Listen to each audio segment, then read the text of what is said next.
सोचिए, एक साधारण सा लोहा और एक शक्तिशाली औषधि। क्या इन दोनों में कोई कनेक्शन हो सकता है? बिल्कुल हो सकता है, और इसी कनेक्शन का नाम है लौह भस्म। आज हम इसी की कहानी में उतरेंगे। एक ऐसी कहानी जो प्राचीन कीमियागिरी को आज के मॉडर्न साइंस से जोड़ती है। देखते हैं ये सब होता कैसे है। तो इस सफर में हम कुछ खास पड़ावों से गुजरेंगे।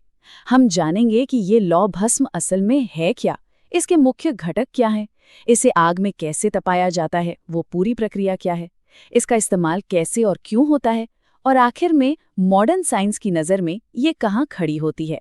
चलिए एक एक करके इन सभी को समझते हैं। तो सबसे पहले थोड़ा सा टाइम ट्रैवल करते हैं और समझते हैं कि ये पूरी कहानी शुरू कहाँ से हुई। देखिए, ये जो सारी जानकारी है ना, ये हमें ऐसे ही पुराने आयुर्वेदिक टेक्स्ट से मिलती है। और ये सिर्फ पुरानी किताबें नहीं हैं, बल्कि ये एक तरह की रेसिपी बुक्स हैं। मतलब इनमें स्टेप बाय स्टेप गाइड दी गई है कि इस दवा को बनाना कैसे है। अच्छा, तो सवाल उठता है कि ये लौह भस्म है क्या चीज। बहुत सिंपल शब्दों में कहें तो ये आयुर्वेद की एक दवा है, एक खास दवा जो लोहे और कुछ जड़ी बूटियों से बनती है। लेकिन इसे सिर्फ आयरन पिल समझ लेना वो सही नहीं होगा।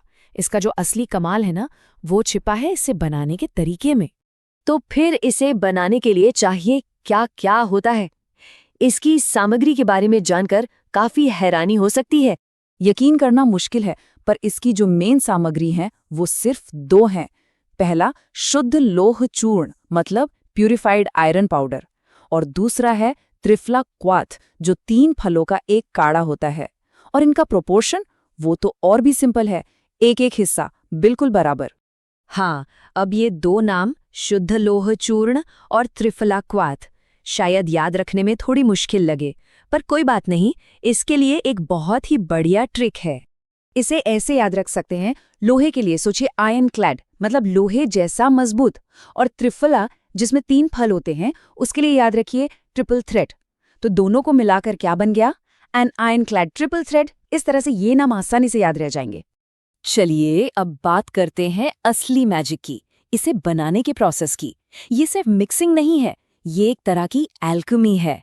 इसे कहते हैं पुटपाक विधि, मतलब आग में तपाकर किसी चीज को बदलना। और यकीन मानिए, ये प्रोसेस सच में कमाल का है। समझते हैं कि होता क्या है। देखिए, सबसे पहले लोहे के पाउडर को त्रिफला के काढ़े से धोकर मिक्स करते हैं। फिर उस मिक्सचर की छोटी छोटी चपटी टिक्की बना लेते हैं और उन्हें सुखाते हैं। इसके बाद इन सूखी टिक्कियों को मिट्टी के 2 बर्तनों में रखकर एकदम सील पैक कर दिया जाता है। और फिर आता है सबसे ज़रूरी स्टेप।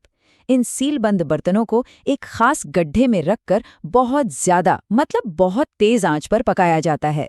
इसे गजपुट कहते हैं। यही वो स्टेप है जहां साधारण लोहा एक पावरफुल दवा में बदल जाता है। तो ठीक है, इतनी मेहनत और आग में तपने के बाद ये दवा तो बन गई, पर सवाल ये है कि इसका इस्तेमाल कैसे होता है। सबसे पहले तो इसकी डोज पर ध्यान दीजिए। इसकी मात्रा सिर्फ 120 से 250 मिलीग्राम होती है, मतलब सरसों के दाने से थोड़ा ही बड़ा। इसी से अंदाजा लगाया जा सकता है कि ये कितनी पावरफुल चीज होगी। और इसे ऐसे ही नहीं लिया जाता। आयुर्वेद में एक कॉन्सेप्ट है अनुपान का, मतलब एक व्हीकल या कैरियर। ये दवा को बॉडी में सही जगह पहुंचाने में मदद करता है। लौह भस्म के लिए ये अनुपान शहद, घी या कुछ खास चूर्ण हो सकते हैं। और इसका इस्तेमाल कहाँ होता है? ट्रेडिशनल तौर पर इसे एनीमिया, जिसे पांडु रोग कहते हैं, शरीर में सूजन यानी शोथ, जॉन्डिस यानी कामला, और यहाँ तक कि स्किन की बीमारियों में भी बहुत असरदार माना गया है। तो ये तो हो गई सदियों पुरानी पारंपरिक जानकारी। लेकिन आज का विज्ञान क्या कहता है इसके बारे में? क्या ये बातें लैब टेस्ट्स में भी सही साबित होती हैं? चलिए अब इस पहलू को भी देखते हैं। और ये पार्ट शायद सबसे कमाल का है। यहाँ आकर ऐसा लगता है जैसे प्राचीन और आधुनिक विज्ञान दोनों एक ही बात कह रहे हैं, बस भाषा अलग है। देखिए, आयुर्वेद कहता है ये रक्तवर्धक है, यानी खून बढ़ाता है। मॉडर्न साइंस उसे हेमेटोपोएटिक कहता है, मतलब जो रेड ब्लड सेल्स बनाने में मदद करे। आयुर्वेद कहता है ये रसायन है जो शरीर को नया जीवन दे। साइंस कहता है ये एंटीऑक्सीडेंट्स और इम्यूनोमॉड्यूलेटरी है। बात तो एक ही है, बस शब्दों का हेरफेर है। तो सवाल ये है कि क्या हमारे पास कोई सॉलिड रिसर्च भी है? क्या हाल की स्टडीज इन बातों को सपोर्ट करती हैं? जी बिल्कुल। कई मॉडर्न स्टडीज ने इस पूरे प्रोसेस को डीकोड करने की कोशिश की है और पता है क्या मिला? ये जो बार बार आग में तपाने का तरीका है ना, ये कोई रस्म नहीं है। असल में इस प्रोसेस से लोहे के कण इतने छोटे हो जाते हैं कि वो नैनो पार्टिकल्स बन जाते हैं और इसी वजह से हमारी बॉडी उन्हें आसानी से अब्जॉर्ब कर पाती है।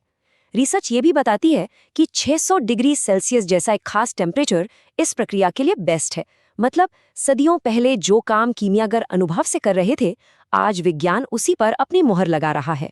तो लौह भस्म की ये पूरी कहानी हमें एक बहुत बड़े सवाल के सामने लाकर खड़ा कर देती है। सवाल ये कि हम अपनी हेल्थ और वेलनेस के लिए प्राचीन ज्ञान और मॉडर्न रिसर्च, इन दोनों को एक साथ कैसे ला सकते हैं। लौह भस्म सिर्फ एक दवा नहीं है, ये इस सवाल का एक जीता जागता सबूत है। यह हमें याद दिलाता है कि कई बार भविष्य के सबसे अच्छे जवाब हमारे अतीत में ही छिपे होते हैं। सोचने वाली बात है ना।